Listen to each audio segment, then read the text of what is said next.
Moving on, Iran supreme leader ఖమైనీకి count down మొదలైందా? 48 గంటల్లో బిగ్ బ్లాస్టింగ్ చోటు చేసుకోబోతోందా? ఇప్పటికే వాషింగ్టన్ డీసీలో ల్యాండ్ అయింది doomsday plane. Twin towers కూలిన తర్వాత తొలిసారి ఎయిర్ లోకి ఈ డూమ్స్ డే వెళ్ళింది. ట్రంప్ అధికారంలోకి వచ్చిన తర్వాత ఇజ్రాయెల్ తో 5 భేటీలు జరిగాయి. ఇరాన్ కి చైనా బోయింగ్ విమానాలు కూడా రాబోతున్నట్టుగా సమాచారం. ఇక బోయింగ్ విమానాల్లోని యుద్ధ సామాగ్రి ఉందా అన్న అనుమానం కూడా ఉంది.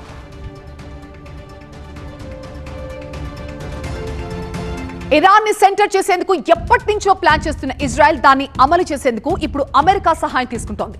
ట్రంప్ అధ్యక్షుడిగా ఎన్నికైన వెంటనే తాను కలిసిన తొలి నేత ఇజ్రాయెల్ ప్రధాని నెతన్యాహునే. ఈ 6 నెలల కాలంలో ఇప్పటి వరకు 5 దఫాలుగా వీళ్ళిద్దరి మధ్య సమావేశాలు జరిగాయి.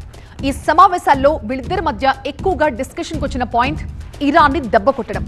ఇప్పుడు ఏ ప్లాన్ ని ఎలా అమలు చేశారో సమగ్రంగా చూద్దాం. ప్లాన్ ఏ, ఇరాన్ ని నాశనం చేయడం. ప్లాన్ బి, ఇరాన్ ని ఒంటరిని చేయడం. ఇక ప్లాన్ సి కూడా ఉంది, పాకిస్తాన్ ని దూరం చేయడం. ప్లాన్ డి, ఖమైనీని అంతం చేయడం. సో ప్లాన్ ఏ ఏంటంటే ఇరాన్ ని పూర్తిగా సర్వనాశనం చేయాలి, ఇరాన్ కోలుకోకుండా చేయాలి, ఇరాన్ అణు కార్యక్రమాలను, ఖమైనీ ప్రభుత్వాన్ని అంతం చేయాలి అనేది వీళ్ళ ఆలోచన. అసలు 1948లో ఇజ్రాయెల్ పుట్టినప్పుడు మద్దతిచ్చిన దేశాల్లో మొదటి దేశం ఇరానే. తొలినాళ్లలో ఈ 2 దేశాల మధ్య జాన్ జిగ్రీ దోస్తా నడిచింది. నువ్వు లేకపోతే నేను లేను అన్న రీతిలో ఇద్దరి స్నేహం సాగింది. కానీ మతపరంగా 2 దేశాల మధ్య విభేదాలు రావడంతో ఇజ్రాయెల్ ఉనికిని ఇరాన్ ప్రశ్నించసాగింది. పాలస్తీనియన్ల భూభాగాన్ని ఇజ్రాయెల్ అక్రమంగా ఆక్రమిస్తోందని ఇరాన్ ఆరోపిస్తూ వస్తోంది. ఇజ్రాయెల్తో నేరుగా సరిహద్దులు లేనప్పటికీ దాని పొరుగు దేశాలైన లెబనన్ కావచ్చు, సిరియా కావచ్చు, పాలస్తీనాలని ఇరాన్ పైకి ఎగదోసింది. దీని అంతటికీ కారణం ఖమైనీ వంశస్థులేనని ఇజ్రాయెల్ భావించింది. అందుకే ఖమైనీ ప్రభుత్వాన్ని నాశనం చేయాలని నెతన్యాహు ప్రభుత్వం డిసైడ్ అయింది. అయితే డైరెక్ట్ గా అటాక్ చేస్తే అంతర్జాతీయ సమాజం నుంచి వ్యతిరేకత వచ్చే అవకాశం ఉంది. అందుకే ఇరాన్ అణు కార్యక్రమాలని బూచిగా చూపించి ఆ దేశానికి మద్దతుగా ఉన్న తోకలన్నీ కూడా కట్ చేసి అప్పుడు ప్లాన్ ఏని అమలు చేయాలని భావించింది. అయితే ప్లాన్ ఏ సక్సెస్ చేసేందుకు ప్లాన్ బిని కూడా రెడీ చేసుకుంది. ఆ ప్లాన్ బి ఏంటంటే ఇరాన్ ని ఒంటరిని చేయటం. ఈ మధ్య ప్రాచ్యంలో ఇరాన్ చాలా శక్తివంతమైన కంట్రీ. దానికున్న సహజ వనరులు ఆ దేశాన్ని ఒక అజేయ శక్తిగా మార్చాయి. అంతేకాదు తనకు నీడలా ఉండి కష్టం వచ్చినప్పుడు తనకు రక్షణ గోడగా ఉండేందుకు కొన్ని సంస్థల్ని పెంచి పోషించుకుంది ఇరాన్. అవే హెజ్బుల్లా, హూతీ, హమాస్, మిలిషియా గ్రూపులు. వీటికి ఇరాన్తో నేరుగా సంబంధాలుండవు. పరోక్షంగా వీరికి ఆర్థిక, సైనిక, ఆయుధ సహకారం అందిస్తూ వస్తుంది. ఇరాన్ స్కెచ్ లో భాగంగానే ఇవి ఇజ్రాయెల్ పై విరుచుకు పడుతూ ఉంటాయి.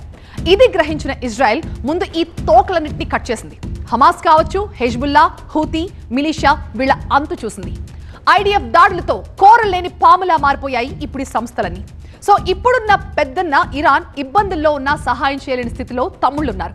సో ప్లాన్ బిని గనక సక్సెస్ఫుల్ గా ముగించగలిగితే ఇజ్రాయెల్కి ఇంకా తిరుగులేనట్టే. ఇక ప్లాన్ సి, పాకిస్తాన్ ని దూరం చేయడం. ఇరాన్ కి జాన్ జిగ్రీ దోస్త్ పాకిస్తాన్. ఇద్దరి మధ్య కొన్ని దశాబ్దాలుగా బ్రొమాన్స్ విచ్చలవిడిగా నడిచింది. ఇరాన్ వద్ద వార్ హెడ్లున్నా న్యూక్లియర్ బాంబులు లేవు. ఎప్పుడు కష్టం వచ్చినా న్యూక్లియర్ బాంబుని సంధించేందుకు పాకిస్తాన్ సిద్ధంగా ఉంటుందని ఇరాన్ కి చాలా నమ్మకమే కాదు, బహిరంగంగా ప్రకటించింది కూడా.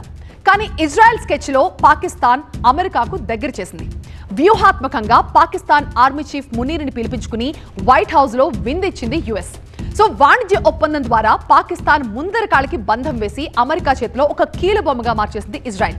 ఇది ఇరాన్ ఊహించలేకపోయింది. ఇంకా ప్లాన్ డే గురించి మనం మాట్లాడుకున్నాం కదా.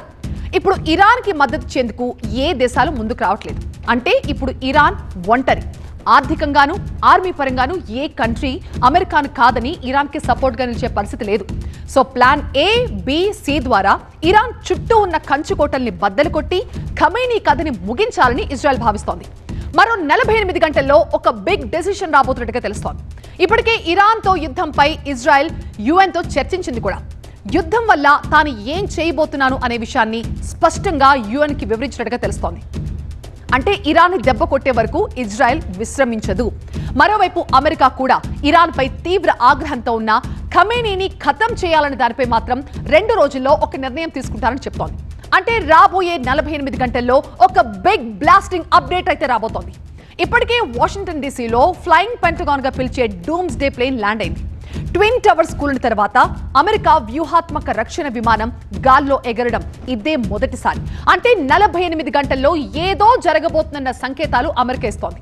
మరి ఆఫ్టర్ 48 అవర్స్ ఏం జరగబోతోంది అన్న ఉత్కంఠతో ఊపిరి బిగబట్టి చూస్తోంది అంతర్జాతీయ సమాజం.